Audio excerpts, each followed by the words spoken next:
Il est 3 heures du matin, dans un sous-sol de Vienne, et une molécule composée de plus de 2000 atomes vient de traverser 2 ouvertures en même temps. Pas l'une après l'autre, pas l'une ou l'autre.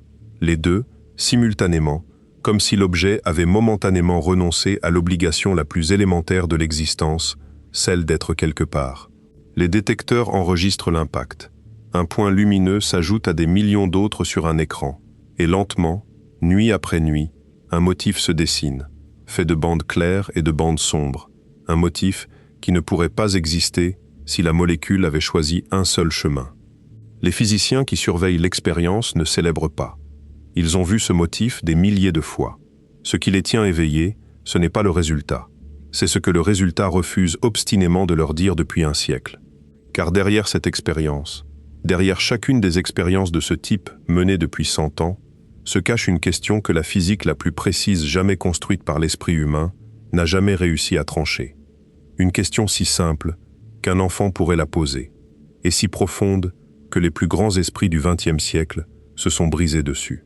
Que fait la matière quand personne ne la regarde?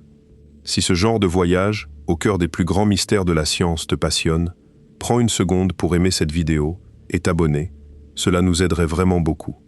Reprenons maintenant le fil, car ce qui vient est plus étrange que tout ce que tu as pu entendre sur le sujet. La mécanique quantique n'est pas une théorie parmi d'autres. C'est le socle sur lequel repose l'intégralité du monde moderne.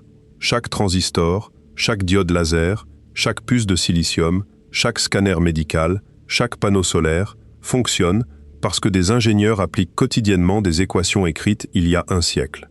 La précision de cette théorie dépasse l'entendement. Lorsqu'elle prédit le comportement magnétique de l'électron, elle tombe juste sur 12 chiffres après la virgule. Pour saisir ce que cela représente, imagine que tu mesures la distance entre Paris et New York et que ton erreur soit inférieure à l'épaisseur d'un cheveu. Aucune autre construction intellectuelle de l'histoire humaine n'a jamais approché ce niveau d'exactitude.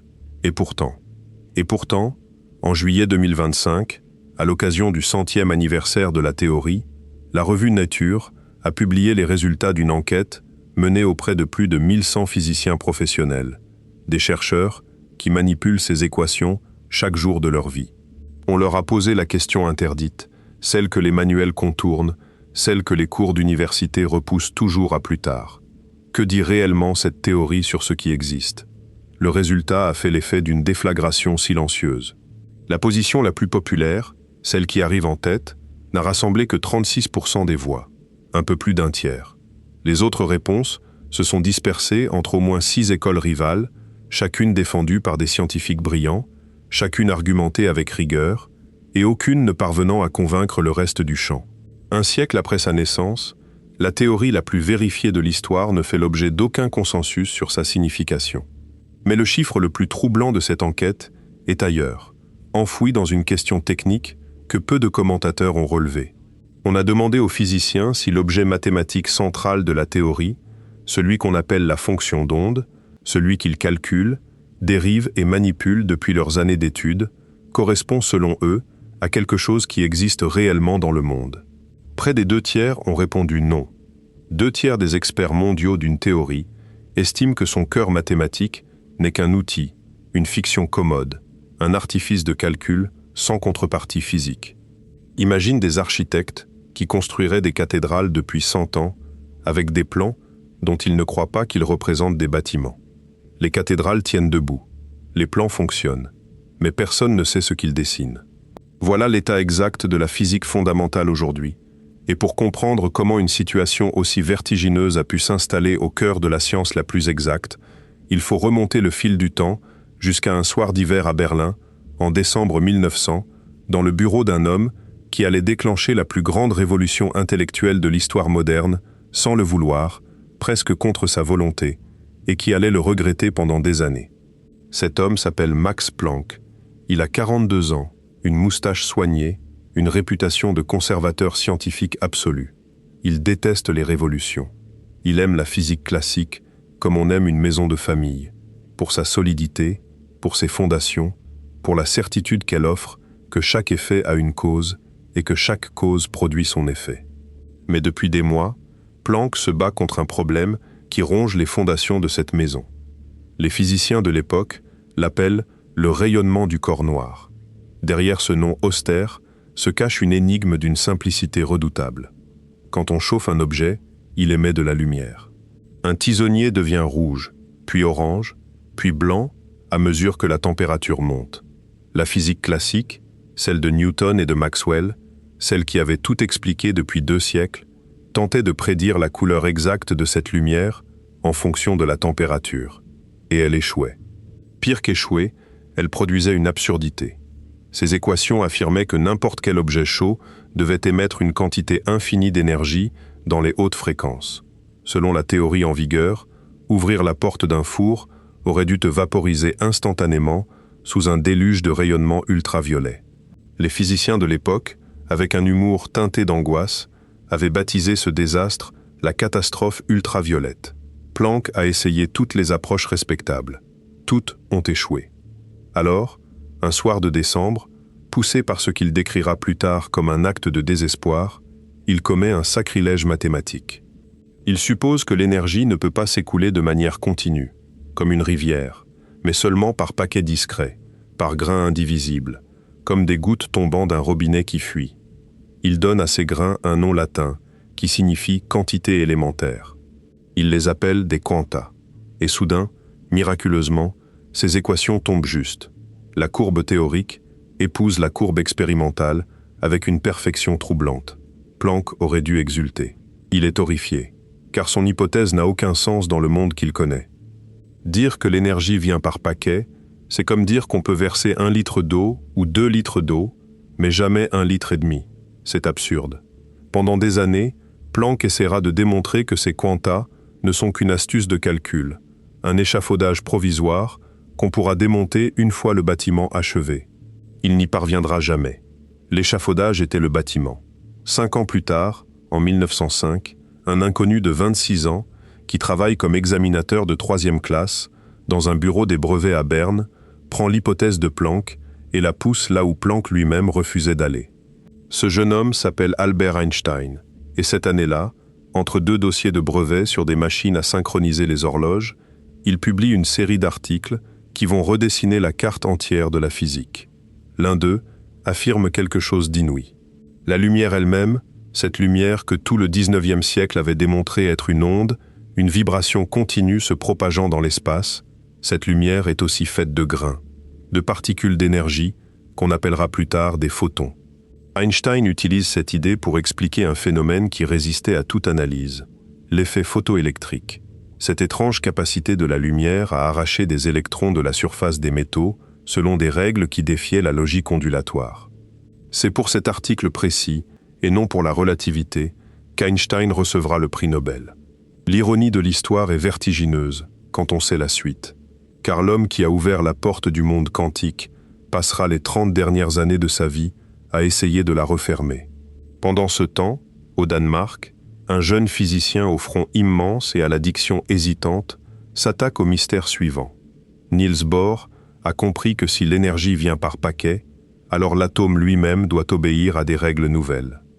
En 1913, il propose un modèle de l'atome d'hydrogène, où l'électron ne peut occuper que certaines orbites précises, autour du noyau, comme si l'espace autour de l'atome était une salle de concert où seules certaines rangées de sièges existaient, sans aucun strapontin entre elles. Quand l'électron saute d'une rangée à une autre, il émet ou absorbe un grain de lumière dont l'énergie correspond exactement à la différence entre les 2 niveaux. Le modèle de Bohr prédit les couleurs émises par l'hydrogène avec une précision stupéfiante. Mais il soulève une question que personne ne sait formuler proprement. Comment l'électron saute-t-il? Où est-il pendant le saut? La théorie est muette. L'électron disparaît d'une orbite et réapparaît sur une autre, sans jamais traverser l'espace intermédiaire, comme un acteur qui quitterait la scène côté jardin et surgirait instantanément côté cour sans avoir traversé le plateau. Les physiciens de l'époque appellent cela un saut quantique, et derrière la neutralité du vocabulaire se cache un malaise grandissant, car pour la première fois depuis Galilée, la physique décrit un processus sans pouvoir le raconter. Elle donne le début et la fin, mais l'histoire du milieu n'existe pas. Ce malaise va grandir pendant 12 ans, alimenté par des expériences de plus en plus déroutantes, jusqu'à l'été 1925, jusqu'à une île perdue dans la mer du Nord, où un jeune homme malade va, en quelques nuits de fièvre, donné naissance à la théorie complète. Werner Heisenberg a 23 ans et il suffoque.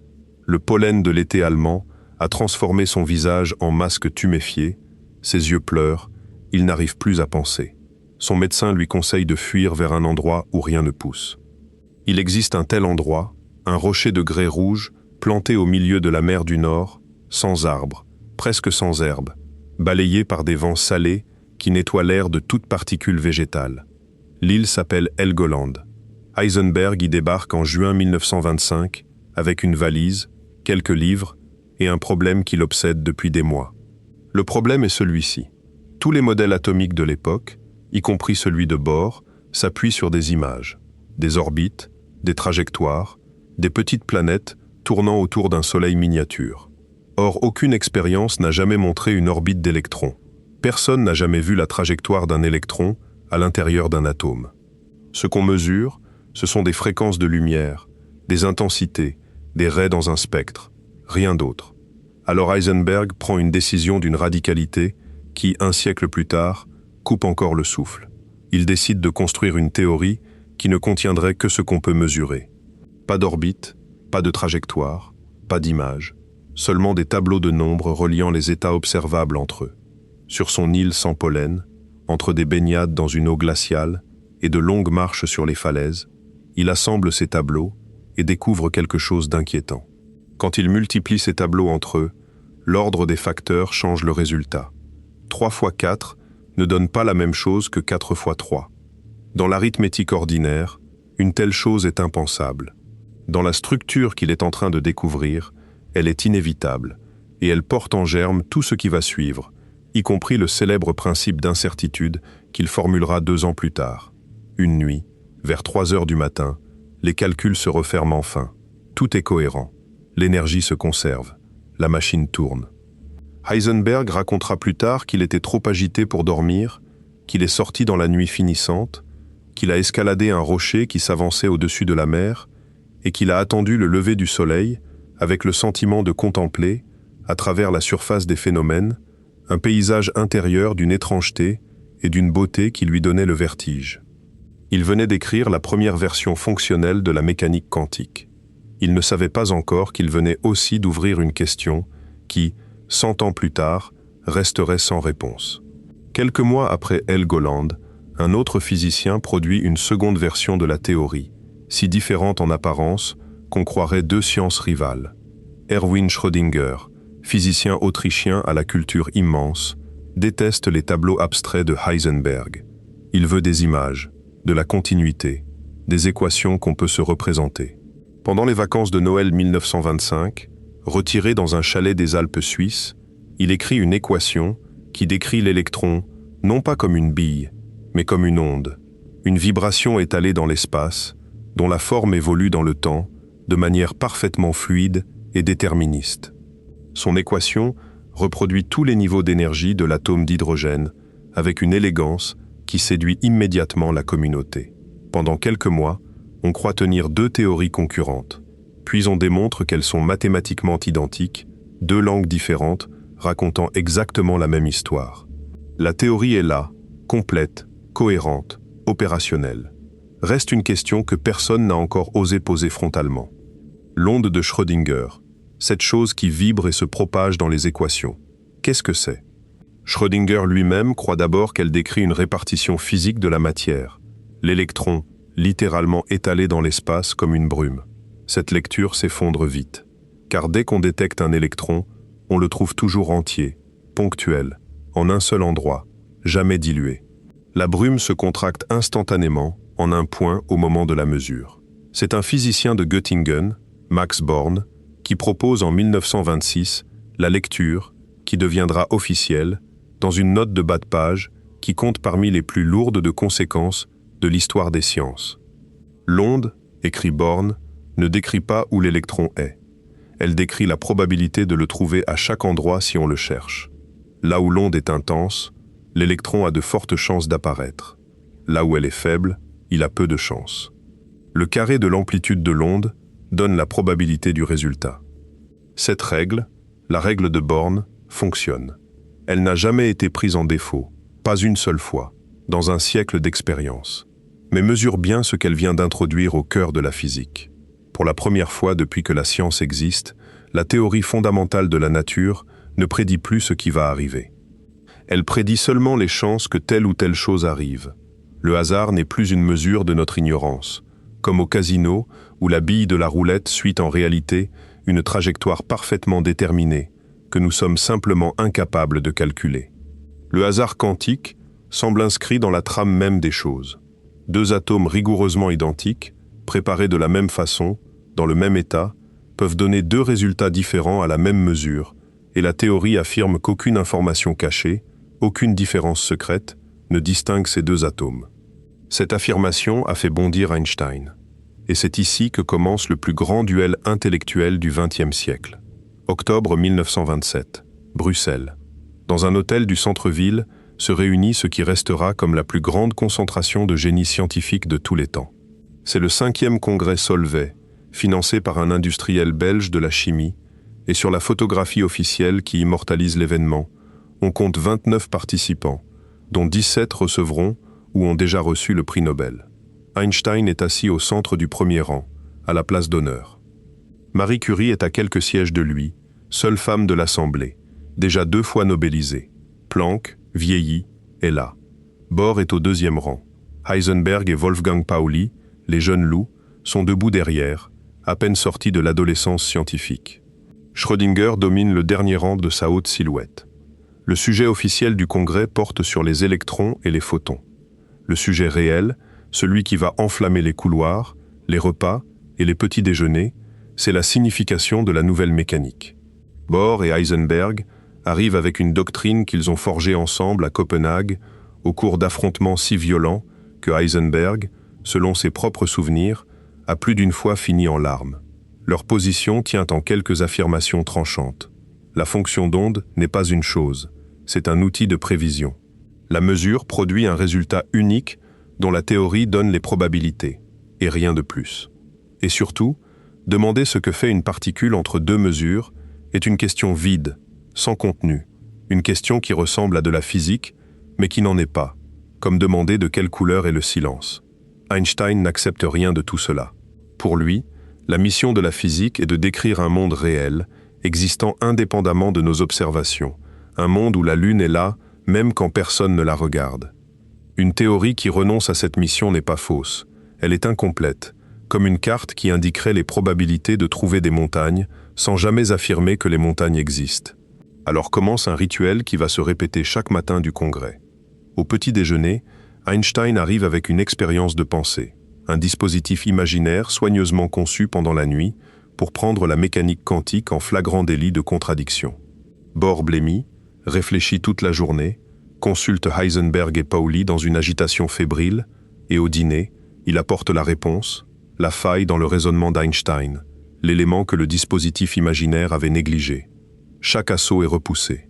3 ans plus tard, au congrès suivant, Einstein revient avec son arme la plus redoutable, une boîte remplie de lumière, munie d'une horloge et d'un obturateur, conçue pour mesurer simultanément 2 quantités que le principe d'incertitude de Heisenberg déclare incompatibles.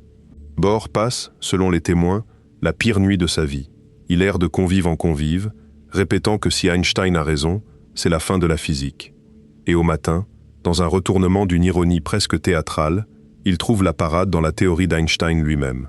La relativité générale prédit que le temps s'écoule différemment selon la position dans un champ de gravitation, et cet effet, appliqué à l'horloge de la boîte, restaure exactement l'incertitude que le dispositif prétendait éliminer. Einstein est battu avec ses propres armes. Il ne concédera jamais la victoire sur le fond, mais il change de stratégie. Puisqu'il ne peut pas prouver que la théorie est incohérente, il va prouver qu'elle est incomplète.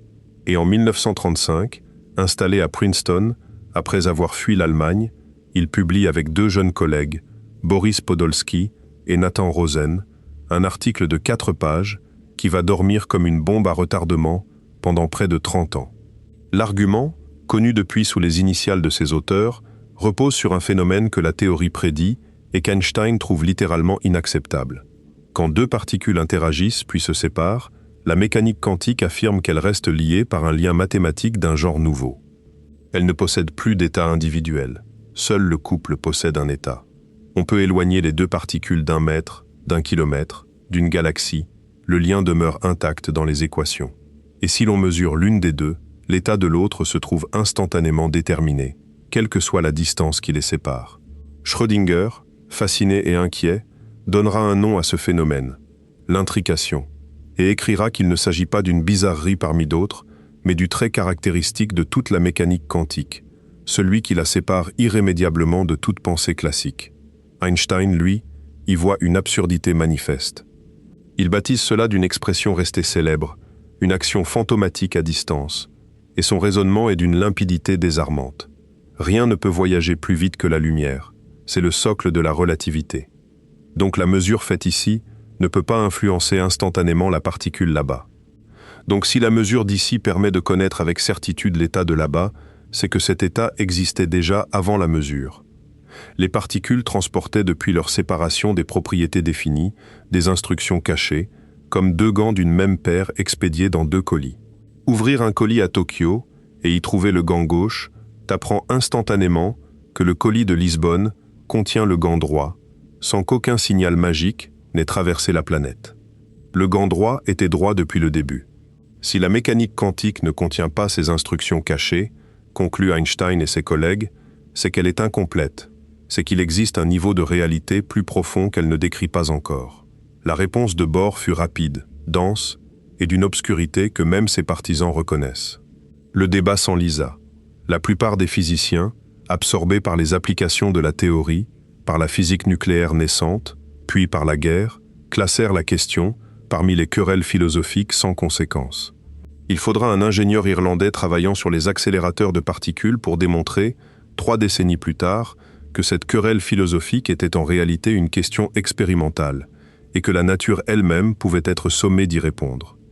Mais avant d'arriver à cet ingénieur irlandais, il faut s'arrêter sur l'objet du délit, sur la blessure ouverte au centre de la théorie, celle que les physiciens appellent pudiquement le problème de la mesure, car tout ce qui va suivre, chaque interprétation, chaque controverse, chaque carrière brisée et chaque prix Nobel découle de cette blessure unique. Voici de quoi il s'agit, exposé sans détour. La mécanique quantique repose sur 2 règles. La première est l'équation d'évolution écrite par Schrödinger. Elle décrit comment l'état d'un système change au cours du temps, et cette évolution est un modèle de sagesse mathématique, continue, fluide, parfaitement déterministe. Donne-moi l'état d'un système maintenant, et l'équation me dira son état dans 1 heure, dans 1 an, dans 1 milliard d'années, sans la moindre ambiguïté. Aucun hasard n'habite cette première règle. Le problème, c'est ce que cette équation prédit pour les systèmes qu'on n'observe pas. Elle prédit qu'ils s'installent dans des superpositions, des combinaisons de plusieurs états à la fois. Un électron n'est pas ici ou là, il est ici et là, avec des dosages précis. Un atome n'a pas tourné à droite ou à gauche, il a tourné dans les 2 sens. Et il faut être d'une clarté absolue sur un point que la vulgarisation brouille sans cesse. Cette superposition n'est pas une image, ni une façon de parler de notre ignorance. Quand tu lances une pièce et qu'elle tourne en l'air, elle est déjà pile ou face, tu ne sais simplement pas encore laquelle. La superposition quantique est d'une autre nature. La particule occupe objectivement les 2 états, et la preuve, c'est que les 2 états interfèrent entre eux, se renforcent ici, s'annulent là, et produisent sur les écrans de détection des motifs qu'aucune ignorance ordinaire ne pourrait jamais engendrer. Ces motifs ont été observés des millions de fois, sur des photons, des électrons, des neutrons, des atomes entiers, puis des molécules de plus en plus massives. La superposition est un fait expérimental, aussi solide que la chute des corps. Vient alors la seconde règle, et c'est elle qui empoisonne tout. Au moment où l'on mesure le système, la superposition s'évanouit. L'appareil affiche un résultat unique, une position, une seule, un sens de rotation, un seul. Les autres possibilités, qui un instant plus tôt étaient physiquement présentes au point d'interférer entre elles, ont disparu sans laisser de traces. Les manuels appellent cela la réduction de la fonction d'onde ou son effondrement. Et voici le scandale logique, celui qui hante la physique depuis un siècle. Cet effondrement ne figure pas dans l'équation. Il ne s'en déduit pas, il la contredit. La première règle dit que l'évolution est continue et déterministe. La seconde dit qu'à un certain moment survient une rupture, un saut, un tirage au sort. La première règle s'applique tant qu'on ne regarde pas. La seconde s'applique quand on regarde. Et la théorie, dans toute sa splendeur mathématique, ne définit nulle part ce que signifie regarder. Où passe la frontière? Un compteur Geiger regarde-t-il? Une caméra regarde-t-elle? Une bactérie? Un chat? Faut-il un cerveau? Une conscience? Un procès-verbal? Les équations sont muettes. C'est précisément pour exposer ce scandale que Schrödinger, en 1935, a imaginé la plus célèbre expérience de pensée de l'histoire des sciences. Et il faut restituer son intention véritable, car elle a été complètement retournée par un siècle de culture populaire. Schrödinger ne voulait pas illustrer la magie quantique, il voulait la tourner en ridicule. Son raisonnement était une machine de guerre. Prenez, disait-il, un atome radioactif, objet quantique par excellence, qui selon la théorie se trouve après 1 heure en superposition entre 2 états, désintégrés et intacts. Reliez cet atome à un mécanisme brutal, un marteau qui brise une fiole de poison si l'atome se désintègre. Enfermez le tout dans une boîte d'acier avec un chat.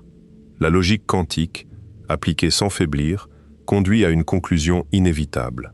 Après 1 heure, l'atome étant en superposition, le mécanisme est en superposition, le poison est en superposition, et le chat lui-même se trouve dans un état combinant, vivant et mort. Non pas l'un ou l'autre avec une chance sur 2, mais les deux à la fois, aussi longtemps que la boîte reste close. Schrödinger considérait ce résultat comme manifestement grotesque, et c'était tout l'intérêt de l'argument. Si la théorie, appliquée honnêtement, produit des chats à la fois vivants et morts, c'est que quelque chose lui manque. Einstein, enchanté, lui écrivit qu'il avait mis le doigt exactement là où ça fait mal, et proposa sa propre variante avec un baril de poudre en superposition entre explosé et intact. Le plus troublant, avec 90 ans de recul, c'est que la réplique attendue n'est jamais venue. Personne n'a jamais montré où le raisonnement de Schrödinger déraille. La chaîne logique, qui remonte de l'atome au chat, n'a jamais été brisée. Elle a même été prolongée. En 1961, le physicien Eugen Wigner a ajouté un étage à l'édifice avec une variante qui porte le nom de l'ami de Wigner. Imaginez qu'un ami ouvre la boîte à l'intérieur d'un laboratoire fermé, pendant que Wigner attend dehors. Pour l'ami, la mesure est faite, le chat est vivant, disons, le résultat est acquis. Mais pour Wigner, resté à l'extérieur, le laboratoire entier, ami compris, se trouve désormais en superposition entre 2 configurations. L'une, où son ami a vu un chat vivant, l'autre, où il a vu un chat mort. 2 descriptions du même instant, toutes 2 légitimes selon la théorie, et contradictoires entre elles. Le mathématicien John von Neumann avait d'ailleurs démontré dès 1932 un théorème d'une portée glaçante. On peut placer la frontière entre le monde quantique et le monde classique n'importe où le long de cette chaîne, entre l'atome et le marteau, entre le marteau et le chat et l'ami, entre l'ami et Wigner, sans changer une seule prédiction statistique.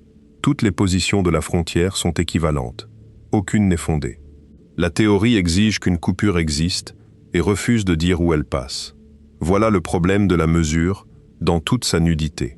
Et pendant des décennies, la communauté physicienne a vécu avec cette blessure en appliquant une consigne officieuse d'une efficacité redoutable, résumée plus tard par une formule devenue proverbiale dans les laboratoires. Tais-toi et calcule. Cette consigne aurait pu régner indéfiniment sans un homme qui refusa de se taire. John Stuart Bell est né à Belfast en 1928 dans une famille ouvrière où personne avant lui n'avait poursuivi d'études au-delà de 14 ans. Rouquin, barbu, d'une politesse d'acier dissimulant un entêtement absolu, il gagne sa vie comme physicien des accélérateurs au Grand Laboratoire européen de Genève, où il conçoit des aimants et calcule des trajectoires de faisceaux. C'est son métier officiel. Sa passion clandestine, celle qu'il cultive le soir et les week-ends, il l'appelle lui-même son violon d'Ingres, c'est le fondement de la mécanique quantique, ce dossier que la profession considère comme clos et légèrement honteux, le genre de sujet qu'un jeune chercheur évite s'il tient à sa carrière. Bell a lu l'article d'Einstein, Podolsky et Rosen, et contrairement à la quasi-totalité de ses contemporains, il trouve que Einstein a raison. Il trouve l'argument des gants dans les colis parfaitement rationnel. Il a aussi étudié la théorie alternative de David Bohm, dont nous reparlerons, qui montre qu'une mécanique à variables cachées est possible, contrairement à ce qu'un théorème célèbre mais fautif prétendait interdire. Alors, en 1964, pendant une année sabbatique aux États-Unis, Bell se pose la question décisive, celle que personne n'avait su formuler en 30 ans. Peut-on tester la position d'Einstein? Existe-t-il une expérience, réalisable en laboratoire, dont le résultat serait différent selon que le monde contient ou non des instructions cachées? Il s'attend à démontrer que Einstein pouvait avoir raison. Ce qu'il découvre le stupéfie et va stupéfier le monde. Son raisonnement, dépouillé de sa gangue mathématique, tient en quelques idées d'une pureté cristalline. Supposons, avec Einstein, 2 choses seulement. Premièrement, la localité. Rien ne se propage plus vite que la lumière. Ce qui arrive ici ne peut pas influencer instantanément ce qui se passe là-bas. Deuxièmement, le réalisme. Les particules possèdent des propriétés définies avant qu'on les mesure. Les gants sont gauches ou droits avant l'ouverture des colis. Bell démontre que ces 2 hypothèses, prises ensemble, imposent une limite mathématique stricte aux corrélations que 2 particules séparées peuvent afficher. Quelle que soit la sophistication des instructions cachées, quelle que soit la ruse avec laquelle la nature les aurait programmées, la somme de certaines corrélations mesurées sous différents angles ne peut jamais dépasser un plafond précis. C'est une inégalité, une barrière numérique infranchissable pour tout monde local et réaliste. Puis Bell calcule ce que la mécanique quantique prédit pour la même expérience. Et la mécanique quantique prédit que la barrière sera franchie. Pas de beaucoup, mais franchie, nettement, mesurablement. Voilà le coup de génie. La querelle entre Einstein et Bohr, ce débat qu'on croyait métaphysique, indécidable, réservé aux discussions de fin de banquet, vient de devenir une question de laboratoire. Il suffit de fabriquer des paires de particules intriquées, de les séparer, de mesurer leurs orientations sous des angles variés et de compter. Si le plafond de Bell est respecté, Einstein triomphe, le monde est classique en profondeur et la mécanique quantique n'est qu'une approximation statistique. Si le plafond est violé, alors une des 2 hypothèses d'Einstein est fausse. Soit le monde n'est pas local, soit les propriétés n'existent pas avant la mesure. Soit les 2. L'article de Bell paraît en 1964 dans une revue confidentielle qui cessera bientôt d'exister. Pendant 5 ans, presque personne ne le lit. Le sujet reste maudit. Et puis, à la fin des années 60, un jeune Américain nommé John Clauser tombe sur l'article dans une bibliothèque et comprend qu'il tient entre les mains la question expérimentale la plus profonde jamais formulée. Clauser est un personnage de roman, fils d'ingénieur aéronautique, bricoleur de génie, navigateur passionné et d'un anticonformisme qui va lui coûter cher. Ses professeurs le mettent en garde, ses pairs le prennent pour un excentrique, on lui explique que tester la mécanique quantique est une perte de temps puisque tout le monde connaît déjà la réponse. Un des grands noms de la discipline lui répond même par écrit qu'aucune expérience de ce genre n'a d'intérêt. Clauser s'obstine. En 1972, à Berkeley, avec un étudiant nommé Stuart Friedman, il assemble un dispositif de briques et de brocs, récupérant du matériel dans les caves du laboratoire, et réalise le premier test de l'inégalité de Bell de l'histoire. Des atomes de calcium excités émettent des paires de photons corrélés qui s'envolent dans des directions opposées vers 2 polariseurs. On mesure, on compte, on accumule des heures de données. Le verdict tombe. Le plafond est violé. Les corrélations dépassent la limite classique, exactement dans la proportion prédite par la mécanique quantique. Einstein, dans ce premier round, a tort. Mais la communauté scientifique accueille le résultat avec une froideur polie, et pour une raison partiellement légitime. L'expérience de Clauser comporte des failles logiques, des échappatoires, comme on les appelle, des scénarios tordus, mais concevables, dans lesquels un monde parfaitement classique aurait pu produire les mêmes chiffres. La plus sérieuse de ces échappatoires concerne la localité elle-même. Dans le dispositif de Berkeley, les orientations des polariseurs restent fixes pendant de longues périodes. Rien n'empêche donc, en principe, qu'une influence se propageant à la vitesse de la lumière, ou moins vite encore, ait informé chaque photon de l'orientation du détecteur qui l'attend. Pour fermer cette porte, il faudrait changer l'orientation des instruments pendant que les photons sont en vol, si vite qu'aucun signal lumineux n'ait le temps de porter la nouvelle d'un détecteur à l'autre. Au début des années 70, cela ressemble à de la science-fiction. Un jeune physicien français va en faire une réalité. Alain Aspect revient de 3 années de coopération au Cameroun, où il a enseigné et où il a lu, le soir, les textes fondateurs de la mécanique quantique. L'article d'Einstein, Podolsky et Rosen l'a électrisé. Le théorème de Bell lui apparaît comme la plus belle question ouverte de toute la physique. En 1975, il rend visite à Bell à Genève pour lui exposer son projet, fermer l'échappatoire de localité en changeant l'orientation des mesures en plein vol des photons. Bell l'écoute, puis lui pose une première question restée fameuse, moins scientifique que paternelle. « Avez-vous un poste permanent ?» Aspect répond que oui, un modeste poste d'enseignant. Alors seulement, Bell sourit et l'encourage, car il sait mieux que personne que ce sujet peut dévorer une carrière. Il faudra 7 années à Aspect pour construire, dans un sous-sol d'Orsay, au sud de Paris, l'expérience la plus ambitieuse jamais tentée sur les fondements de la théorie. Le cœur du dispositif est une source d'une intensité inédite, des atomes de calcium excités par 2 lasers, crachant des paires de photons intriqués vers 2 postes de mesure distants de plusieurs mètres. Et sur chaque trajet, l'innovation décisive, un aiguillage ultra rapide, un dispositif acoustique qui bascule le chemin optique des millions de fois par seconde, redirigeant chaque photon vers l'un ou l'autre de 2 polariseurs d'orientation différentes. Le basculement est si rapide que, pendant le vol d'un photon, le choix de la mesure qui l'attend change plusieurs fois. Aucun signal, même filant à la vitesse de la lumière, ne peut porter l'information d'un côté du dispositif à l'autre avant que les mesures soient faites. Les 2 postes sont, comme disent les physiciens, séparés de manière relativiste. En 1982, les résultats tombent, publiés dans une série d'articles qui vont faire date. L'inégalité de Bell est violée, massivement, avec une marge statistique écrasante, et cette fois dans un dispositif où l'échappatoire de localité est close. Le message de la nature est sans appel. Les corrélations entre les 2 photons ne peuvent s'expliquer ni par des instructions embarquées au départ, ni par un signal échangé en route. Elles sont d'une autre nature, irréductibles à toute mécanique classique, et elles constituent, un demi-siècle après l'article d'Einstein, la réponse de l'univers à sa question. Non, la mécanique quantique n'est pas incomplète au sens où tu l'espérais. Le monde profond ne ressemble pas à des gants dans des colis.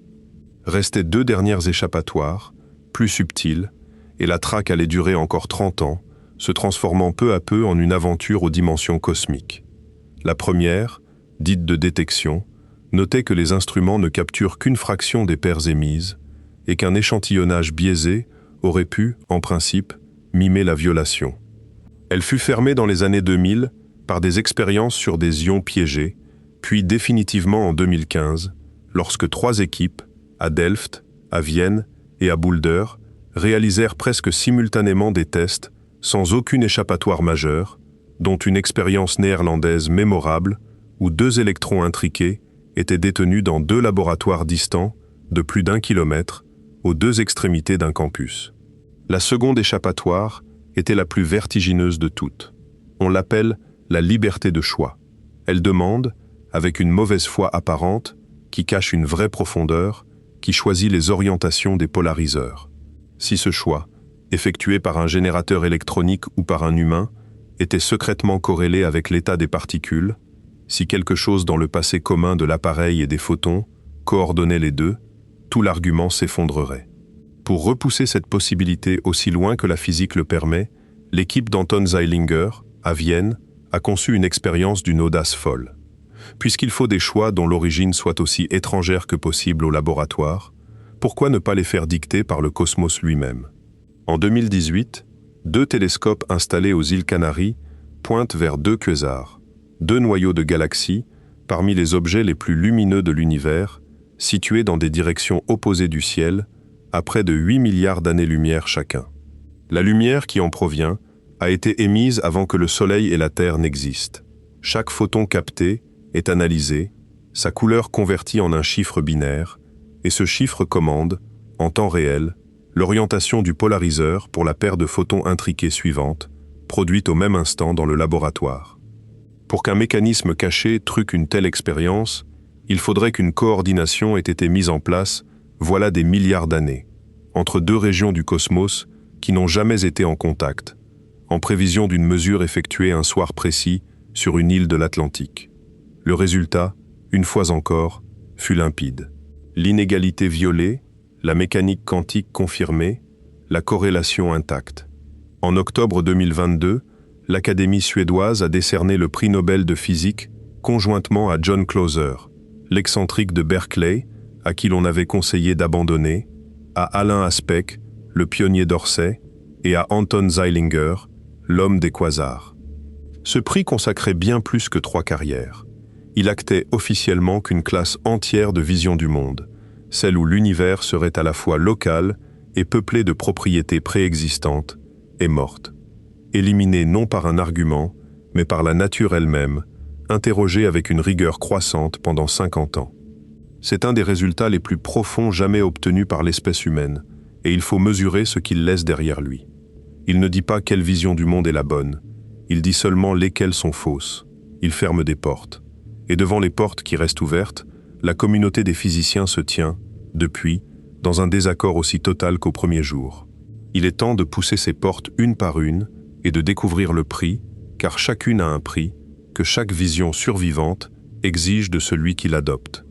La première porte est la plus fréquentée, celle que 36% des physiciens interrogés en 2025 déclarent franchir. C'est l'interprétation dite de Copenhague, du nom de la ville où Bohr avait installé son institut, ce bâtiment de briques où sont passés, dans l'entre-deux-guerres, presque tous les fondateurs de la théorie, et où se sont tenues des discussions d'une intensité telle que certains participants en tombaient malades. La doctrine de Copenhague, dans sa version la plus dépouillée, affirme 3 choses. La fonction d'onde n'est pas une entité physique, c'est un instrument de calcul, un catalogue de prévisions. La mesure produit un résultat unique, dont la théorie fournit les probabilités, et ce résultat est la seule réalité dont il soit permis de parler. Enfin, et c'est le point le plus dur, les questions portant sur ce qui se passe entre les mesures ne sont pas des questions physiques. Elles n'ont pas de contenu vérifiable, donc elles n'ont pas de sens. Demander où était l'électron avant qu'on le détecte, c'est, pour un Copenhaguien orthodoxe, commettre une faute de grammaire, pas une erreur de physique. Bohr, dont la pensée était infiniment plus subtile que les résumés qu'on en donne, insistait sur l'idée que les propriétés d'un système quantique n'existent que relativement à un dispositif expérimental complet. La position d'un électron n'est pas une chose que l'électron possède, c'est une chose qui advient dans la rencontre entre l'électron et un appareil conçu pour mesurer des positions. Changez d'appareil et vous changez les propriétés qui peuvent advenir. Cette position a une force considérable. Elle colle exactement à ce que les expériences montrent. Jamais plus, jamais moins. Elle a permis à 3 générations de physiciens de travailler sans se perdre dans des débats sans fin. Mais son prix, quand on le nomme, est exorbitant. Copenhague exige qu'il existe une frontière entre le monde quantique, où règnent les superpositions, et le monde classique, où les aiguilles des cadrans affichent des valeurs uniques. Et Copenhague refuse de dire où passe cette frontière, de quoi elle est faite, et pourquoi elle existe. La coupure est mobile, on peut la placer où l'on veut, et elle n'est ancrée dans aucun mécanisme physique. En clair, la position majoritaire de la physique contemporaine consiste à diviser l'univers en 2 royaumes sans être capable de tracer la frontière entre eux. Beaucoup de physiciens qui se déclarent copenhaguiens, si on les presse un peu, admettent que leur adhésion est surtout une adhésion par défaut, un choix de confort hérité de leur formation. Et l'enquête de 2025 a révélé un détail savoureux. À l'intérieur même de ce camp majoritaire, les partisans se contredisent entre eux sur la question de savoir si la fonction d'onde est réelle ou non. La majorité n'est pas une école, c'est une salle d'attente. La deuxième porte fut ouverte en 1957 par un doctorant de Princeton de 27 ans, amateur de mathématiques, de cocktails et de théorie des jeux, nommé Hugh Everett. Son idée est d'une insolence magnifique. Tout le problème, dit Everett, vient de la seconde règle, celle de l'effondrement. Alors supprimons-la, purement et simplement. Gardons uniquement l'équation d'évolution, appliquons-la à tout, sans exception, y compris aux appareils de mesure, y compris aux physiciens eux-mêmes. Que se passe-t-il alors quand un observateur mesure une particule en superposition? La réponse de l'équation est claire. L'observateur ne force pas la particule à choisir, il entre en intrication avec elle. La superposition le contamine, l'englobe, et il en résulte un état global où coexistent deux configurations complètes, l'une où l'observateur a vu le premier résultat, l'autre où il a vu le second. Chaque version de l'observateur, à l'intérieur de sa branche, vit une expérience parfaitement ordinaire, avec un résultat unique et net. Aucune version ne peut percevoir l'autre. L'univers, à chaque événement quantique, se ramifie et toutes les possibilités se réalisent, chacune dans sa branche. C'est ce qu'on appellera plus tard l'interprétation des mondes multiples, une expression qu'Everett n'a jamais employée lui-même. L'histoire personnelle d'Everett est un des drames feutrés de la science du XXe siècle. Son directeur de thèse, John Wheeler, admire l'idée, mais redoute la réaction de Bohr, dont il vénère l'autorité. Il force son étudiant à amputer sa thèse des 3/4, à adoucir chaque formulation.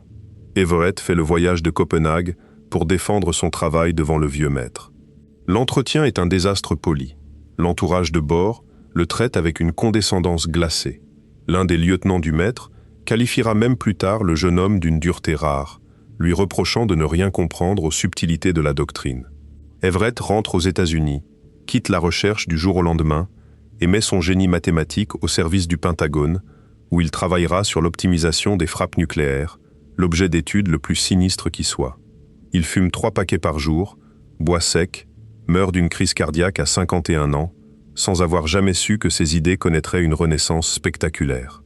Car dans les décennies suivantes, portées par des physiciens de la cosmologie et de l'information quantique, l'interprétation des mondes multiples est devenue la deuxième force du champ, avec près d'1/4 des suffrages dans les enquêtes récentes. Ses partisans avancent un argument d'une simplicité redoutable. Notre lecture, disent-ils, est la seule qui n'ajoute rien aux équations. Pas de postulat d'effondrement, pas de frontières mystérieuses, pas de rôle spécial pour l'observateur. Une seule loi, appliquée partout, honnêtement, jusqu'au bout. Tout le reste, les branches, les mondes, découle du formalisme lui-même. Le prix à payer, en revanche, donne le vertige à la plupart des gens qui le contemplent pour la première fois. Chaque désintégration atomique, chaque photon absorbé ou réfléchi, chaque événement quantique dans chaque étoile de chaque galaxie engendre des ramifications. Le nombre de branches croît à une vitesse qui dépasse toute image. Et dans certaines de ces branches, des versions de toi ont pris ce matin d'autres décisions, vivent d'autres vies, ont connu d'autres joies et d'autres deuils. L'interprétation exige d'accepter une réalité d'une taille littéralement inconcevable, en échange d'une équation propre. Il existe aussi une difficulté technique que les partisans eux-mêmes reconnaissent comme sérieuse, celle des probabilités. Si tous les résultats se réalisent, que signifie l'affirmation qu'un résultat avait 90% de chances de se produire? 90% de quoi? Des travaux sophistiqués, menés notamment à Oxford, tentent de dériver les probabilités du comportement rationnel d'un agent qui sait qu'il va se ramifier, et le débat sur la validité de ces dérivations occupe encore aujourd'hui des colloques entiers, où l'on voit des physiciens et des philosophes s'affronter sur la question de savoir ce que peut bien vouloir dire parier sur son propre futur quand tous les futurs adviennent. La troisième porte est la plus ancienne de toutes, et son histoire est celle d'une idée assassinée 2 fois avant de renaître. Dès 1927, au congrès Solvay, le prince Louis de Broglie, aristocrate français devenu physicien et futur prix Nobel, présente une vision où les deux aspects de la matière coexistent au lieu de s'exclure. Il y a, propose-t-il, de vraies particules, ponctuelles, dotées à chaque instant d'une position parfaitement définie. Et il y a une vraie onde qui les accompagne, les guide, les pilote à travers l'espace, comme un courant porte un bouchon de liège. Le hasard apparent des mesures ne serait que notre ignorance des positions initiales exactes. Un hasard de casino, pas un hasard fondamental. À Bruxelles, la proposition est attaquée avec férocité, notamment par Pauli, dont l'intelligence caustique terrorise l'Assemblée. De Broglie, mal à l'aise, défend mal son idée, doute, puis l'abandonne. Elle dort pendant 25 ans. Celui qui la réveille, en 1952, est un homme en train de tout perdre.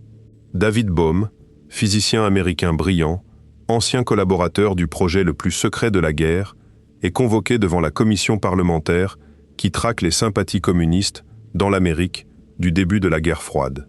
Il refuse de témoigner contre ses collègues. Il est arrêté, jugé, acquitté, mais l'université de Princeton, cédant à la panique de l'époque, refuse de renouveler son poste et on lui interdit même l'accès au campus. Aucune université américaine n'ose plus l'embaucher. Bohm s'exile au Brésil, à Sao Paulo, où le département d'État lui confisque son passeport. C'est là, coupé de tout, dans une solitude scientifique presque totale, qu'il redécouvre et complète l'idée de De Broglie en la poussant jusqu'à une théorie entièrement cohérente qui reproduit, trait pour trait, chaque prédiction statistique de la mécanique quantique ordinaire. Dans le monde de Bohm, l'électron traverse toujours une seule fente. C'est l'onde qui traverse les deux, et qui, en interférant avec elle-même de l'autre côté, sculpte le paysage dans lequel la particule chemine, la guidant préférentiellement vers les zones qui formeront les franges brillantes. Le mystère de la double fente s'évanouit. Le chat de la boîte est toujours vivant ou mort, jamais les deux, car les particules qui le composent ont toujours des positions définies. Le prix, car il y en a un, est inscrit noir sur blanc dans les équations. L'onde qui guide chaque particule dépend, instantanément, de la position de toutes les autres particules du système, où qu'elles soient dans l'univers. La non-localité qu'Einstein abhorrait n'est pas ici une conséquence embarrassante. C'est le moteur même de la théorie. Toucher une particule à Paris, et le champ qui guide sa jumelle intriquée à Tokyo en est affecté sans délai. Et il y a plus étrange encore.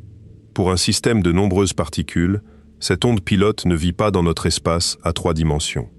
Elle vit dans un espace mathématique dont le nombre de dimensions est le triple du nombre de particules, un espace aux milliards de dimensions, pour un simple grain de matière visible. Et c'est cet objet-là que la théorie demande de considérer comme physiquement réel. L'ironie ultime de cette histoire, c'est que la théorie de Bohm, si peu suivie soit-elle, a changé le cours de la physique par personne interposée. Car c'est en la lisant que John Bell, dans les années 50, a compris que les variables cachées n'étaient pas impossibles, contrairement au dogme, et c'est cette lecture qui l'a conduit à son théorème. La démonstration qui a contraint toute la discipline est née de l'œuvre d'un banni. La 4e porte a été ouverte en 1986 par 3 physiciens italiens, Giancarlo Ghirardi, Alberto Rimini et Tullio Weber, et elle a le mérite unique de transformer le problème philosophique en pari expérimental. Leur idée, connue sous les initiales de ses auteurs, affirme que l'effondrement de la fonction d'onde n'est ni une illusion, ni un postulat, mais un processus physique authentique, obéissant à une loi précise que l'équation de Schrödinger ignore. Chaque particule de l'univers, propose-t-il, subit spontanément, au hasard, une localisation brutale, un recentrage soudain de son onde. Pour une particule isolée, l'événement est d'une rareté extrême. Il faudrait attendre en moyenne des centaines de millions d'années pour le voir se produire. Un atome seul peut donc rester en superposition presque indéfiniment, exactement comme on l'observe. Mais un objet visible à l'œil nu contient 1 million de milliards de particules, toutes intriquées entre elles, et il suffit qu'une seule subisse sa localisation spontanée pour que l'ensemble s'effondre avec elle. Résultat, un objet macroscopique est localisé en une fraction de milliardième de seconde. Le chat n'est jamais en superposition assez longtemps pour que quiconque, y compris lui-même, puisse s'en apercevoir. La beauté de cette proposition, c'est qu'elle n'est pas une interprétation, c'est une théorie rivale. Elle prédit des écarts, infimes mais réels, par rapport à la mécanique quantique standard. Elle affirme qu'au-delà d'une certaine taille, les superpositions doivent se dégrader spontanément, même dans un isolement parfait. Elle peut donc être tuée par l'expérience, et c'est exactement ce que des équipes du monde entier essaient de faire depuis 30 ans, en mettant en superposition des objets de plus en plus lourds, comme nous le verrons. À ce jour, la théorie survit, mais acculée dans un couloir de paramètres qui se rétrécit d'année en année, seule de tout le menu à vivre ainsi sous la menace directe du verdict expérimental. Les portes suivantes demandent d'abandonner des choses plus intimes encore que la localité ou l'unicité du monde. La mécanique quantique relationnelle, proposé en 1996 par le physicien italien Carlo Rovelli, l'un des pères d'une des grandes tentatives d'unification de la gravitation et des quanta, affirme qu'un système n'a jamais d'état en soi. Il n'a d'état que relativement à un autre système. La vitesse, rappelle Rovelli, n'appartient pas à un train. Elle n'existe qu'entre le train et le quai, entre le train et le voyageur. Et nul ne s'en offusque depuis Galilée. Les propriétés quantiques seraient toutes de cette nature. L'ami dans le laboratoire a vu un résultat, relativement à lui-même. Relativement à Wigner resté dehors, aucun résultat n'est encore advenu. Les deux descriptions sont vraies, chacune dans sa relation, et demander laquelle est vraiment vraie serait une erreur de catégorie, comme demander quelle est la vraie vitesse du train. Le prix, ici, c'est l'idée qu'il existe des faits absolus, valables pour tous. Il faut y renoncer d'entrée de jeu, comme hypothèse fondatrice. Plus radicale encore est la porte qu'on appelle le cubisme, contraction de bayésianisme quantique, élaborée au tournant des années 2000 par Christopher Fuchs, Rüdiger Schack et quelques autres. Pour un cubiste, la fonction d'onde ne décrit ni le monde, ni même un système. Elle décrit les attentes personnelles d'un agent particulier, ses degrés de croyance sur ce qu'il va vivre lors de sa prochaine interaction avec le monde. Le fameux effondrement n'est alors pas plus mystérieux que la mise à jour de tes prévisions quand tu consultes le ciel avant de sortir. Rien ne s'effondre dans le monde, quelque chose se réorganise dans la tête de celui qui apprend. Le chat dans la boîte n'a jamais été dans un état étrange, c'est la description que tu tenais de la boîte qui encodait ton incertitude à toi, et elle change quand tu ouvres le couvercle. Toutes les énigmes se dissolvent d'un coup, et c'est précisément ce qui inquiète. Car ce que le cubisme sacrifie, c'est l'ambition la plus ancienne de la physique, celle de parler du monde tel qu'il est, indépendamment de quiconque. Ses partisans se défendent avec vigueur d'être des négateurs de la réalité. Ils affirment au contraire que le réel existe pleinement, qu'il est même plus riche et plus vivant que ce que toute équation pourra jamais capturer, mais que les équations, elles, ne parlent que de nos paris sur lui. Les critiques répondent par une question simple et lancinante. Que disait la physique de l'univers pendant les milliards d'années où aucun agent n'existait pour tenir des paris? Les réponses existent, elles sont subtiles, et elles convainquent peu de monde en dehors du cercle. Il faut encore mentionner l'école des histoires consistantes, développée dans les années 80 par Robert Griffiths, Roland Omnes, puis par Murray Gell-Mann et James Hartle, qui attribue des probabilités non pas à des instants, mais à des récits entiers, à des suites cohérentes d'événements. Avec une règle de fer, on peut raconter un même système de plusieurs manières incompatibles entre elles, toutes légitimes, mais on n'a jamais le droit de mélanger deux récits incompatibles dans un même raisonnement. Le prix, ici, c'est l'unicité du récit vrai. Plusieurs histoires du même événement, mutuellement exclusives, toutes correctes, aucune privilégiée. Et il reste une dernière porte, la plus dérangeante de toutes, celle dont la simple mention fait grimacer la majorité des physiciens, et que l'honnêteté oblige pourtant à décrire, car elle est logiquement ouverte. On l'appelle le superdéterminisme. Souviens-toi que le théorème de Bell repose sur des hypothèses, et l'une d'elles, si naturelle qu'on la remarque à peine, s'appelle l'indépendance statistique. Elle suppose que les choix d'orientation des instruments, qu'ils soient tirés par un circuit électronique ou par la lumière d'un quasar, ne sont pas corrélés avec les propriétés cachées des particules mesurées. Ni cette hypothèse, et tout le théorème se dissout. Tu peux alors construire un monde parfaitement local, parfaitement déterministe, où les particules ont toujours des propriétés définies. Bref, le monde dont Einstein rêvait, et qui reproduit néanmoins toutes les violations observées des inégalités. Comment? Parce que dans ce monde, ce que l'expérimentateur choisit de mesurer et ce que la particule s'apprête à révéler ne sont jamais indépendants. Tout, dans un univers où chaque parcelle de matière partage un passé commun depuis l'origine, où tout a interagi avec tout, serait finement corrélé avec tout le reste. Les défenseurs modernes de cette voie, comme la physicienne allemande Sabine Hossenfelder ou le physicien britannique Tim Palmer, soulignent qu'il ne s'agit nullement d'une conspiration cosmique, seulement de l'abandon d'une hypothèse d'indépendance que rien, en toute rigueur, ne garantit. Ils ont même proposé des tests, des signatures statistiques discrètes que des mesures très rapprochées dans le temps pourraient révéler. Et il est remarquable que presque personne n'ait pris la peine de les chercher sérieusement. Mais le prix de cette porte est le plus lourd de tous, car il ne se paie pas en étrangeté métaphysique, il se paie en confiance méthodologique. Si les choix des expérimentateurs sont corrélés avec les objets qu'ils étudient, alors la notion même d'expérience contrôlée vacille, et avec elle le socle de toute la démarche scientifique, de la médecine à l'agronomie. Bell lui-même, qui avait identifié cette faille dans son propre théorème, la regardait avec un mélange de fascination et de répulsion. Prends maintenant un pas de recul et contemple l'ensemble du tableau, car c'est ici que l'affaire cesse d'être une histoire de laboratoire et devient une histoire qui te concerne.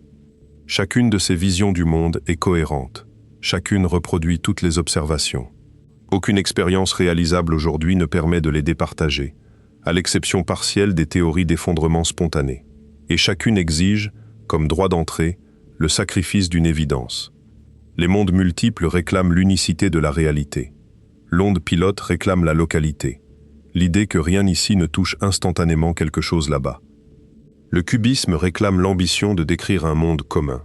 La mécanique relationnelle réclame l'absoluité des faits. Les histoires consistantes réclament l'unicité du récit vrai. L'effondrement spontané réclame qu'on parie sur une physique nouvelle, jamais observée. Le superdéterminisme réclame la fiabilité de l'expérience elle-même. Et Copenhague, la position par défaut, la position enseignée, réclame qu'on accepte une frontière introuvable et qu'on cesse de poser des questions sur ce qui se passe de l'autre côté. Or, ces évidences qu'on te demande de sacrifier ne sont pas des opinions que tu as un jour formées après réflexion. Ce sont les poutres invisibles de ta pensée. Tu as traversé chaque journée de ton existence en tenant simultanément pour acquis qu'il y a un seul monde, que les objets ont des propriétés, même quand nul ne les regarde, que rien ne saute instantanément d'un bout de l'univers à l'autre, et que ce qui arrive, arrive pour tout le monde. Personne ne t'a jamais demandé de choisir entre ces certitudes, parce que jamais, dans toute l'histoire de la pensée, elle n'était entrée en conflit. Un siècle de physique expérimentale d'une minutie extrême a produit ce verdict silencieux. Ces certitudes ne peuvent pas être toutes vraies en même temps. L'une d'elles, au moins, est fausse. Et le plus troublant, c'est que tu peux choisir laquelle. Face à ce vertige, une objection vient naturellement à l'esprit, et elle mérite qu'on la prenne au sérieux, car les 2/3 des physiciens de l'enquête de 2025 semblent s'y accrocher. Si la fonction d'onde n'est qu'un outil, un carnet de comptes, un résumé de ce que nous savons, alors il n'y a jamais eu de problème. Un carnet de comptes n'a pas besoin de s'effondrer physiquement, il se met à jour, voilà tout. Cette échappatoire élégante a été considérablement rétrécie en 2012 par un théorème qui aurait mérité bien plus de bruit qu'il n'en a fait. 3 chercheurs, Matthew Pusey, Jonathan Barrett et Terry Rudolph, ont démontré que sous une hypothèse minimale, celle que 2 systèmes préparés indépendamment sont réellement indépendants, la fonction d'onde ne peut pas être une simple représentation de nos connaissances. 2 systèmes préparés à l'identique doivent partager la même fonction d'onde parce qu'ils partagent le même état physique, et non parce qu'un observateur entretient à leur sujet les mêmes croyances. Le théorème n'a pas l'autorité écrasante de celui de Bell. Son hypothèse d'indépendance des préparations peut être contestée, et elle l'est. Mais il a fermé la version naïve de l'échappatoire. Pour soutenir aujourd'hui que la fonction d'onde n'est que de l'information, il faut le faire avec des précautions sophistiquées. Et le fait que la majorité des praticiens continuent de camper sur la version simple suggère que le message n'a pas fini d'être digéré. Il faut maintenant rendre justice à la plus grande avancée conceptuelle des 50 dernières années sur ce dossier, car il en existe une, réelle, mesurée, magnifique, et systématiquement survendue par la vulgarisation. Elle s'appelle la décohérence, et elle répond à une question que tu t'es peut-être posée depuis le début. Si la superposition est un fait, pourquoi n'en voit-on jamais? Pourquoi les clés sont-elles toujours à un seul endroit? La lune, toujours dans un seul ciel? Le café, toujours renversé ou non renversé? La réponse tient en une observation d'une simplicité désarmante. Une superposition ne survit qu'à la condition d'un isolement parfait. Et rien, dans le monde ordinaire, n'est jamais isolé. Chaque objet autour de toi est bombardé en permanence par des trillions de molécules d'air, criblées de photons venus de la lampe, de la fenêtre, des murs tièdes qui rayonnent dans l'infrarouge, traversés même par le murmure de micro-ondes fossiles qui baignent l'univers entier depuis ses premiers âges. Chacune de ces interactions minuscules emporte une information. Chaque molécule qui rebondit sur un grain de poussière repart en portant, gravé dans sa trajectoire, une trace de la position de ce grain. L'environnement se comporte comme un espion insatiable, qui mesure tout le temps, et disperse ses rapports dans toutes les directions. Or, mesurer, en physique quantique, c'est détruire l'interférence. Dans les années 80, des physiciens ont calculé combien de temps une superposition survivrait à cet espionnage universel. Prends un grain de poussière d'un centième de millimètre, suspendu dans l'air d'une pièce ordinaire, et place-le par la pensée, en superposition, entre deux positions voisines. Le calcul donne un temps de survie d'environ 1/10 de milliardième de milliardième de milliardième de seconde. Pendant une durée aussi courte, la lumière elle-même ne parcourt qu'une fraction infime du diamètre d'un noyau atomique. La superposition est morte avant d'avoir existé à aucune échelle perceptible. Réduit l'objet, améliore le vide, refroidit tout à un souffle du zéro absolu, et le sursis s'allonge, des microsecondes pour une grosse molécule, des secondes entières pour un atome unique piégé dans le vide par des champs magnétiques. La physique ne change pas d'un iota entre le petit et le grand. Ce qui change, c'est le nombre d'espions. Le physicien qui a poussé cette analyse le plus loin s'appelle Wojciech Żurek, un chercheur d'origine polonaise installé au laboratoire de Los Alamos, au Nouveau-Mexique, et ses idées ont ajouté au tableau une profondeur inattendue. Il a d'abord montré que l'environnement ne détruit pas les superpositions au hasard. Il opère une sélection. Certains États résistent à l'espionnage permanent, parce que l'information à leur sujet peut être copiée sans les perturber, et d'autres non. Les survivants de cette sélection impitoyable sont précisément les États à position bien définie, ceux-là même qui composent notre monde familier. Si les objets ont des places plutôt que des flous, c'est parce que la position est ce que les molécules d'air enregistrent le mieux. Puis Żurek a posé la question la plus belle. Pourquoi les faits nous semblent-ils objectifs? Pourquoi peux-tu regarder la table et savoir qu'elle est là, et pourquoi la personne à côté de toi, en la regardant aussi, apprend-elle exactement la même chose, sans que vous ayez à vous concerter, sans que vos deux regards se dérangent l'un l'autre? Sa réponse porte un nom étonnant, le darwinisme quantique, et elle tient en un mot, la redondance. L'environnement ne fait pas un rapport sur la table, il en fait des milliards de copies indépendantes. Chaque photon qui rebondit sur le bois emporte le même fragment d'information, et ces fragments s'éparpillent dans toute la pièce. Tes yeux en interceptent une poignée, les yeux de ton voisin une autre poignée, et vous lisez tous deux la même histoire, sans jamais toucher à l'original. L'objectivité, dans cette perspective, n'est pas un décret fondamental de la nature. C'est ce qui arrive à une information quand elle a été dupliquée tant de fois que chacun peut posséder son exemplaire. En 2019, 3 équipes indépendantes, travaillant sur des systèmes aussi différents que des photons intriqués et des impuretés lumineuses piégées dans du diamant, ont mesuré pour la première fois cette redondance et trouvé exactement la signature prédite, une information sur le système copiée massivement dans l'environnement, si bien qu'un fragment minuscule de cet environnement suffit à reconstituer le fait. Voilà pourquoi tu retrouves tes clés le matin, là où tu les as posées le soir. L'univers, toute la nuit, a écrit leur position des milliards de fois par seconde dans chaque molécule d'air de la pièce. Et maintenant, il faut faire ce que presque aucun récit populaire ne fait, il faut te reprendre une partie de ce cadeau. Car la décohérence, aussi rigoureuse et confirmée soit-elle, ne résout pas le problème de la mesure. Elle en résout exactement la moitié, et c'est la moitié facile. Regarde attentivement ce que les mathématiques disent vraiment. Tu pars d'un système en superposition entre deux états. L'environnement l'espionne. Et ce que tu obtiens à la fin n'est pas l'un des deux états.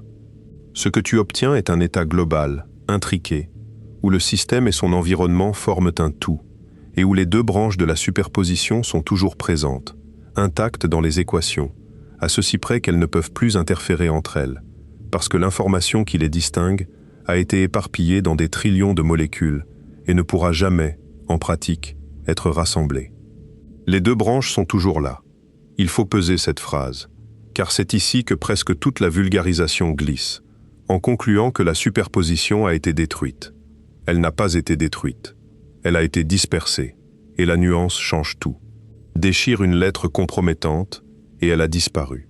Photocopie la 10 millions de fois, et disperse les copies aux 4 vents, et rien n'a disparu. mais tu ne reconstitueras jamais le contrôle de l'original. La décohérence est le second cas, le plus formidable processus de dispersion de la nature, et non une suppression. Elle explique magnifiquement pourquoi tu ne verras jamais de frange d'interférence sur un chat. Elle n'explique en rien pourquoi tu vois un chat vivant plutôt qu'un chat mort. Elle transforme une superposition entre deux destins en une superposition entre deux destins soigneusement archivés par l'univers, et elle s'arrête là, parce que l'équation de Schrödinger, linéaire de part en part, n'a jamais eu le pouvoir de supprimer une branche. Tout le contenu du problème de la mesure tient dans le fait que quelque chose, quelque part, semble pourtant en supprimer une. Chaque revue technique sérieuse du sujet le dit noir sur blanc. La décohérence contraint les interprétations. Elle n'en élimine aucune, et la question centrale demeure après elle exactement aussi ouverte qu'avant. C'est pourquoi le front s'est déplacé vers une bataille nouvelle, plus concrète, presque athlétique, qu'on pourrait appeler la course au gigantisme quantique. Puisque les théories d'effondrement spontané prédisent que les superpositions doivent craquer d'elles-mêmes au-delà d'une certaine masse, et que la mécanique quantique standard prédit qu'elles tiennent à toutes les échelles, pourvu que l'isolement soit suffisant, il existe un moyen brutal de faire parler la nature, mettre en superposition des objets de plus en plus gros et regarder si quelque chose casse. Cette course a commencé avec des électrons, s'est poursuivie avec des atomes, puis des molécules. En 1999, à Vienne, une équipe a fait interférer des fullerenes, ces splendides cages de 60 atomes de carbone en forme de ballon de football. 20 ans plus tard, la même école expérimentale faisait passer par plusieurs chemins à la fois des molécules synthétisées sur mesure, des monstres organiques de 2000 atomes, plus de 25 000 unités de masse atomique, oscillant entre existence ondulatoire et impact ponctuel dans des interféromètres de plusieurs mètres tenus dans un vide extrême. Chaque nouveau record repousse la frontière du territoire garanti quantique et resserre l'étau autour des théories d'effondrement, qui survivent dans un couloir de plus en plus étroit. D'autres équipes attaquent par un autre flanc, celui des objets mécaniques. Des membranes vibrantes, des poutres microscopiques, des tambours d'aluminium visibles au microscope ordinaire ont été refroidis jusqu'à leur état quantique fondamental, puis placés dans des superpositions de mouvements. En 2021, des chercheurs ont même intriqué entre eux 2 tambours mécaniques, chacun composé d'environ 10 000 milliards d'atomes, leurs vibrations liées par ce lien fantomatique qui scandalisait Einstein. Et à une toute autre échelle, les immenses miroirs suspendus des détecteurs d'ondes gravitationnelles, des masses de plusieurs dizaines de kilogrammes, ont été refroidis par des astuces optiques jusqu'au voisinage de leur état quantique minimal, faisant d'objets presque humains par la taille des candidats au comportement quantique. Des propositions sérieuses circulent pour les décennies à venir. Faire léviter dans le vide des nanosphères de silice contenant des milliards d'atomes, les placer en superposition de positions et guetter la moindre anomalie. Certains projets envisagent même d'emporter ces expériences dans l'espace, où la chute libre et le vide offrent un isolement inaccessible sur Terre. Le jour où une superposition refusera de tenir, alors que tout l'environnement aura été écarté, ce jour-là, la question de l'interprétation cessera d'être un choix philosophique et deviendra une découverte. Ce jour n'est pas arrivé. En attendant, l'étrangeté quantique, loin de rester une affaire de fondement, est devenue une matière première industrielle. C'est peut-être le retournement le plus savoureux de toute cette histoire. Les questions maudites des années 60, celles qui brisaient les carrières, ont enfanté des technologies. L'intrication, cette absurdité fantomatique, est aujourd'hui la ressource centrale des ordinateurs quantiques, ces machines qui exploitent les superpositions pour explorer des espaces de calcul dont la taille défie l'imagination et que des laboratoires et des entreprises du monde entier construisent à coups de milliards. La non-clonabilité des états quantiques, conséquence directe du formalisme, est devenue le socle de la cryptographie quantique, où toute tentative d'espionnage laisse une trace physique inévitable, et un satellite a déjà distribué des clés intriquées entre des continents. La téléportation quantique, transfert intégral de l'état d'une particule vers une autre à distance, sans déplacement de matière, est passé du statut de curiosité théorique à celui de protocole de routine entre laboratoires reliés par fibre optique. Chacune de ces prouesses fonctionne. Aucune n'a exigé qu'on tranche la question de savoir ce que la fonction d'onde est. Les ingénieurs bâtissent l'avenir sur un sol dont les architectes ignorent la nature. Et le plus étrange est que cela marche. Il reste un chapitre à ouvrir, le plus délicat de tous, celui qu'il faut manier comme une lame, celui du mot « observateur ». Car de tous les malentendus qu'un siècle de récits approximatifs a semés, celui-ci est le plus tenace et le plus lucratif. Dans le vocabulaire technique de la physique, un observateur désigne tout ce qui enregistre de l'information. Une plaque photographique observe, un compteur d'impulsion observe, un grain de poussière frappé par des photons observe. Le gaz interstellaire, dans ses immensités glacées, est un observateur d'une efficacité redoutable, et c'est pourquoi les superpositions ne survivent pas mieux au cœur d'une nébuleuse que sur la table de ta cuisine. Nul besoin Dieu, nul besoin d'esprit, nul besoin de témoin humain, mais le même mot, dans la langue courante, désigne une personne. Et pendant 100 ans, d'articles de journal en documentaire, de conférences en livres de développement personnel, le sens a glissé de l'un à l'autre, jusqu'à engendrer une légende planétaire, selon laquelle la conscience humaine créerait la réalité, plierait la matière, façonnerait le monde par la seule intention. Il faut le dire avec toute la fermeté dont un récit honnête est capable. La mécanique quantique n'a jamais rien affirmé de tel. Aucune de ces équations ne mentionne l'esprit. Aucune de ces expériences n'a mis en évidence le moindre effet de l'intention sur le résultat d'une mesure. Les industries qui vendent des promesses de guérison quantique, d'abondance quantique, de résonance vibratoire avec l'univers, exploitent la véritable étrangeté de la théorie pour faire passer en contrebande des marchandises qui n'ont rien à voir avec elle. La vraie mécanique quantique est infiniment plus étrange que ses contrefaçons, et elle ne promet rien de ce qu'elle vendent. Cela étant posé avec la netteté requise, l'honnêteté oblige aussi à raconter pourquoi la question du rôle de l'esprit, sous sa forme sérieuse et technique, a hanté de très grands scientifiques. Souviens-toi de la chaîne de von Neumann, cette démonstration de 1932, selon laquelle la frontière entre quantique et classique peut être placée n'importe où sans changer les prédictions. Certains esprits rigoureux, dont Wigner pendant une partie de sa carrière, ont observé que le seul endroit non arbitraire pour poser la coupure était l'extrémité de la chaîne, le moment où l'information devient une expérience vécue. Cette position, presque abandonnée aujourd'hui, recueille des scores infimes dans les enquêtes, et pour des raisons solides, elle ne propose ni équation, ni seuil, ni mécanisme, et elle bute sur le fait que l'univers a manifestement eu une histoire bien définie pendant des milliards d'années que les roches et les étoiles racontent en détail. Une proposition apparentée mais inverse mérite d'être distinguée avec soin, car on la confond sans cesse avec la précédente. Le mathématicien Roger Penrose, l'un des grands esprits de la physique des trous noirs, a suggéré que ce n'est pas l'esprit qui provoque l'effondrement, mais que certains effondrements, d'origine gravitationnelle selon lui, pourraient jouer un rôle dans le fonctionnement fin du cerveau. Avec un anesthésiste, il a localisé son hypothèse dans des structures filamenteuses présentes au cœur des neurones. Pendant 30 ans, l'objection est restée la même, écrasante. Un cerveau est un milieu chaud, humide et bruyant, où la décohérence devrait pulvériser toute superposition 1 million de fois trop vite pour servir à quoi que ce soit. En 2024, une étude sur des rongeurs a rapporté qu'un composé stabilisant ces filaments retardait de façon mesurable la perte de conscience sous anesthésie.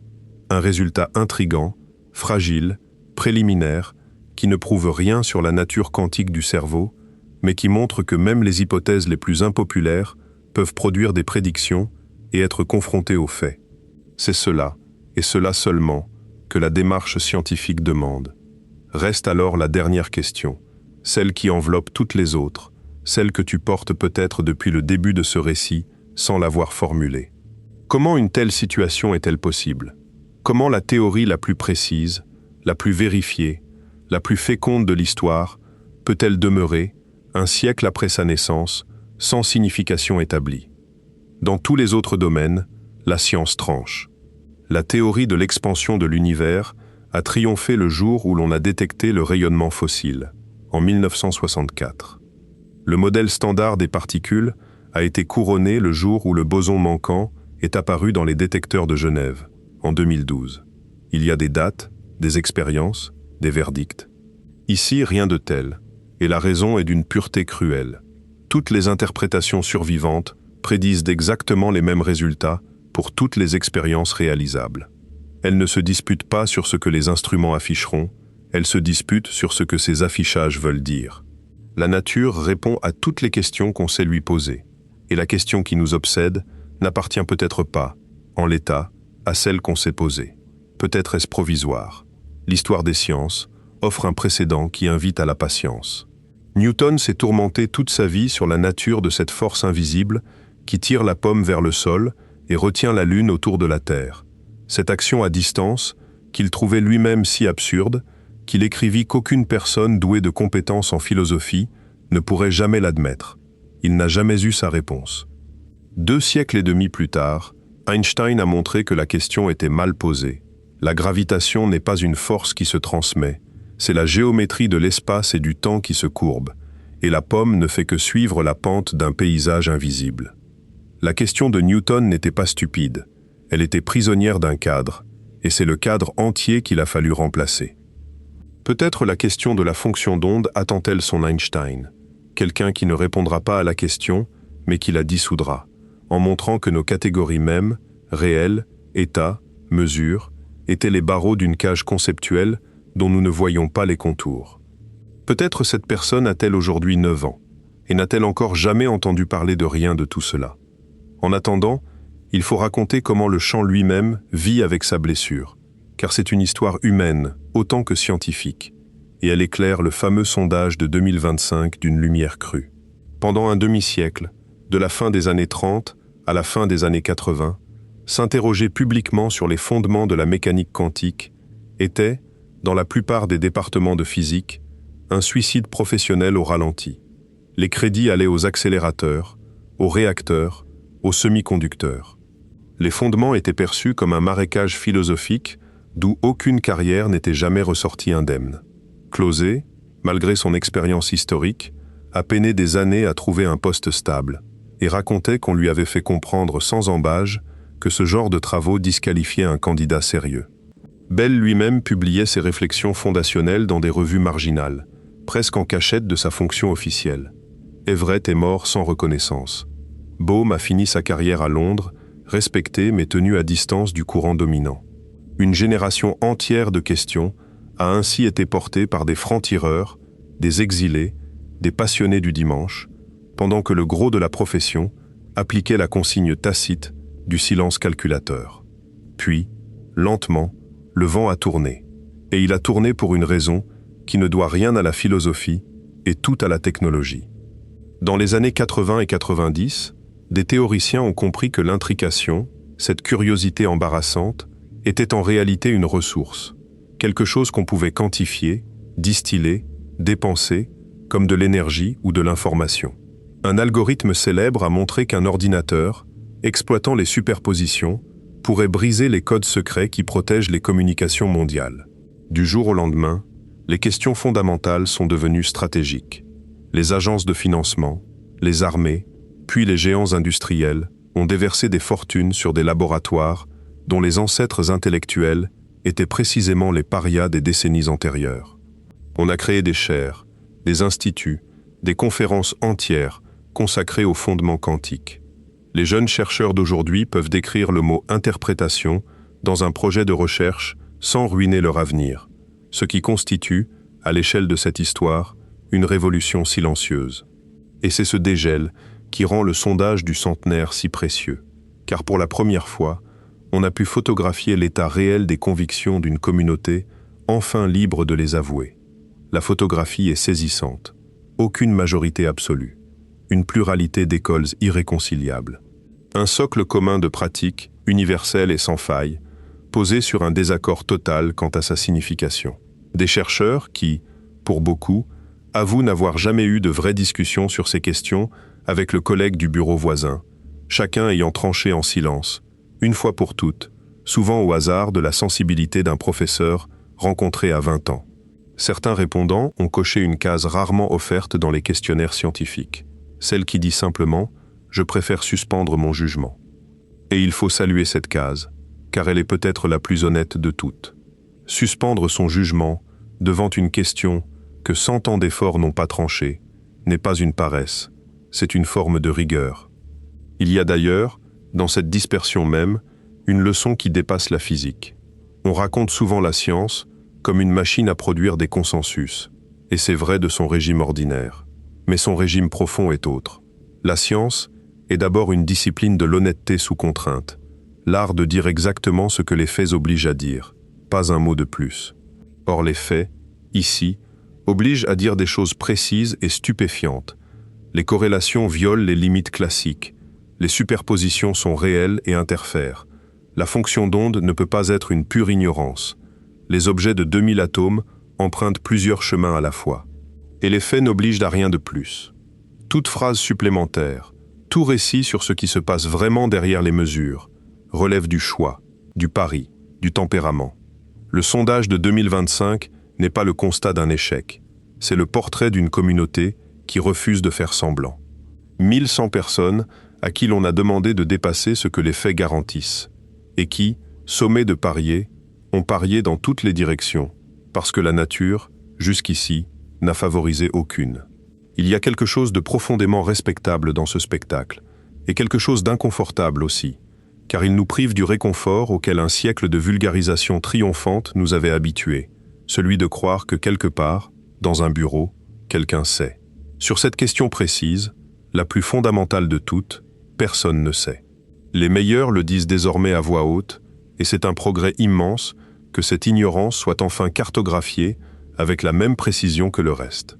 Avant de refermer ce récit, il faut désamorcer une inquiétude qui a peut-être grandi en toi au fil de ces pages, car elle serait fondée sur un malentendu.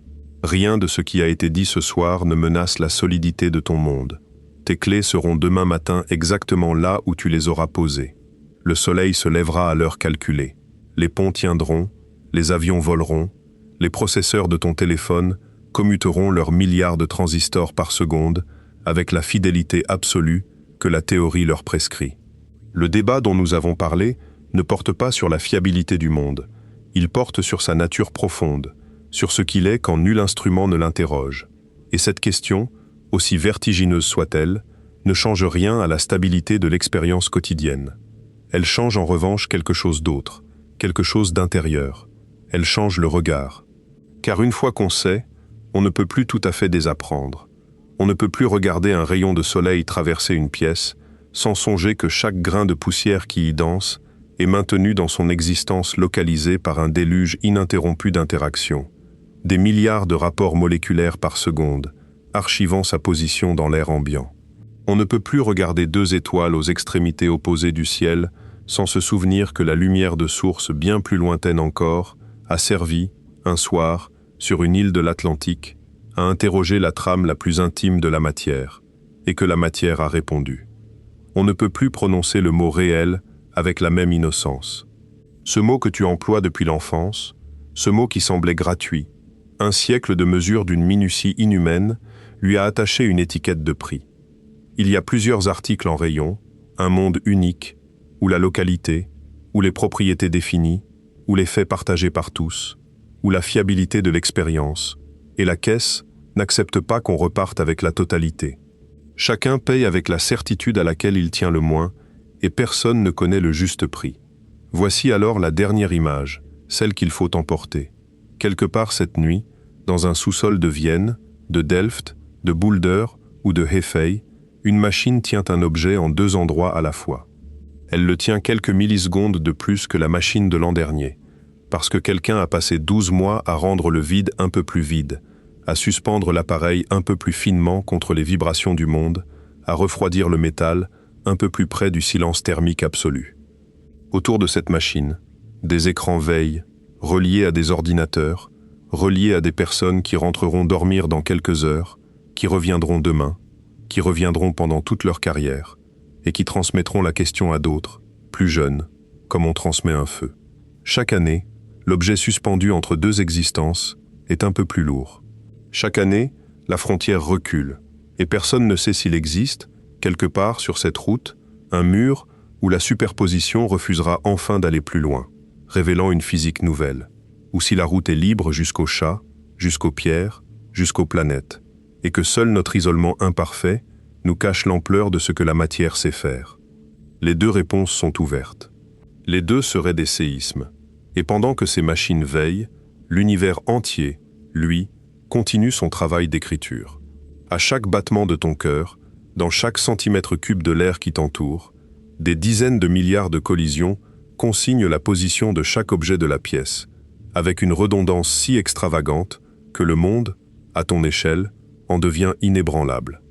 C'est cette écriture incessante qui fabrique, seconde après seconde, la fermeté rassurante des choses.